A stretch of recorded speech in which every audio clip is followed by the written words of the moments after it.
ક્યારેક એવું બને છે કે આપણી અત્યારની સમસ્યાઓનો ઉકેલ ક્યાંક ભૂતકાળમાં છુપાયેલો હોય. આજે આપણે એક એવી જ સફર પર નીકળવાના છીએ, સીધા 1940ના વર્ષમાં. ત્યાંનું એક આધ્યાત્મિક મેગેઝિન અખંડ જ્યોતિ આજે પણ આપણને શું શીખવી શકે છે?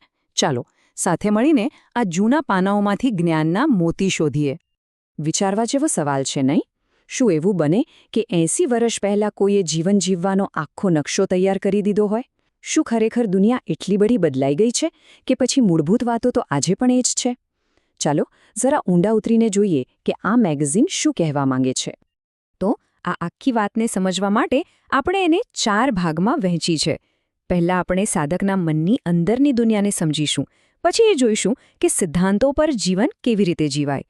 ત્રીજા ભાગમાં તન અને મન માટેની કેટલીક વાતો છે, અને છેલ્લે આપણે એવા રહસ્યોની વાત કરીશું જે આપણી સમજની પણ બહાર છે.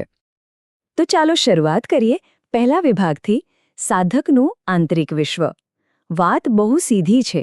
આ મેગેઝિન કહે છે કે જીવનમાં કોઈ પણ સાચો બદલાવ લાવવો હોય તો એની શરૂઆત બહારથી નહીં પણ પોતાની અંદરથી જ કરવી પડે છે. આજની દુનિયામાં જુઓ, ચારે બાજુ ઘોંઘાટ, નોટિફિકેશન્સ, બધું જ આપણું ધ્યાન ખેંચી રહ્યું છે. આવા સમયે એકાંત સેવનની વાત કેટલી મહત્વની છે. અને ના, એકાંત એટલે એકલાપણું નહીં. એકાંત એટલે પોતાની જાત સાથે કનેક્ટ થવાનો સમય. 1940માં પણ આ મેગેઝિન સમજાવતું હતું કે અંદરની શાંતિ શોધવી હોય તો આ બહુ જ જરૂરી છે. સામાન્ય રીતે આપણે અહમ કે ઈગોને નકારાત્મક રીતે જોઈએ છીએ, પણ અહીં તો વાત જ આખી જુદી છે. અહમ ભાવ કા પ્રસાર કરોનો મતલબ એ નથી કે હું જ સર્વશ્રેષ્ઠ છું. એનો મતલબ છે કે હુંની ભાવનાને એટલી મોટી કરો, એટલી વિસ્તારો કે તમને દરેક જીવમાં, દરેક કણમાં પોતાનો જ અંશ દેખાવા લાગે. કેટલી ઊંડી વાત છે. તો ઠીક છે, આપણે મનની અંદરની વાત તો કરી, પણ આ વિચારોને રોજિંદા જીવનમાં કેવી રીતે ઉતારવા? આંતરિક મૂલ્યો આપણા કામમાં, આપણા વ્યવહારમાં કેવી રીતે દેખાય? ચાલો હવે એના પર આવીએ. આપણો બીજો વિભાગ. અને અહીંયા એક બહુ જ સુંદર સિદ્ધાંત સામે આવે છે. સાદા જીવન, ઉચ્ચ વિચાર. જરા સરખામણી કરીને જુઓ. એક બાજુ છે સાદું જીવન, જ્યાં ફક્ત જરૂરિયાતો પર ધ્યાન છે, મનની શાંતિ અને સંતોષ છે. અને બીજી બાજુ છે આજની ભૌતિક દુનિયા, જ્યાં ઈચ્છાઓનો કોઈ અંત જ નથી, સ્ટેટસ અને દેખાડો જ બધું છે. આ મેગેઝિન આપણને પહેલો રસ્તો બતાવે છે. એટલે એક સિદ્ધાંતવાળું જીવન જીવવા માટેના પાયા શું છે?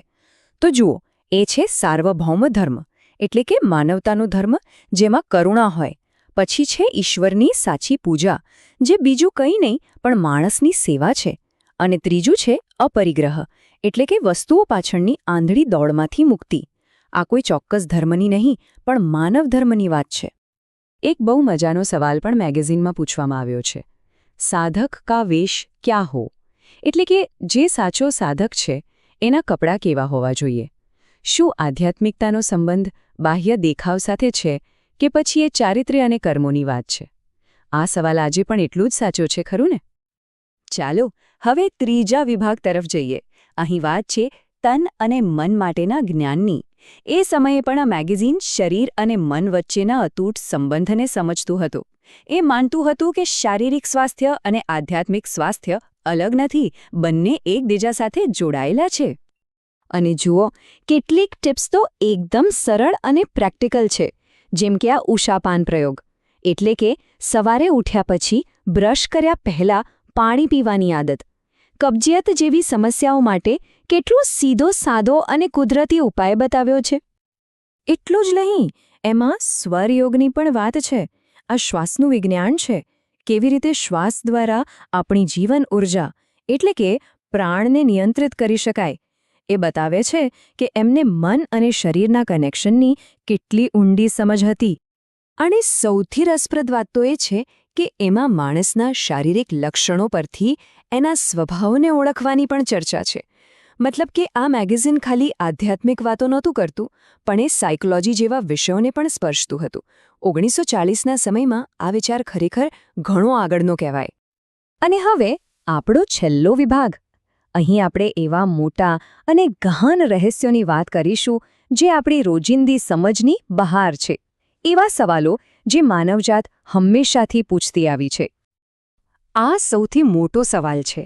મરને કે બાદ હમારા ક્યા હોતા હૈ, મૃત્યુ પછી શું? આ એક એવો વિષય છે જેના પર વાત કરતા પણ ઘણા લોકો અચકાય, પણ આ મેગેઝિને એ સમયે પણ આ ગહન રહસ્ય પર ચર્ચા કરવાની હિંમત બતાવી હતી.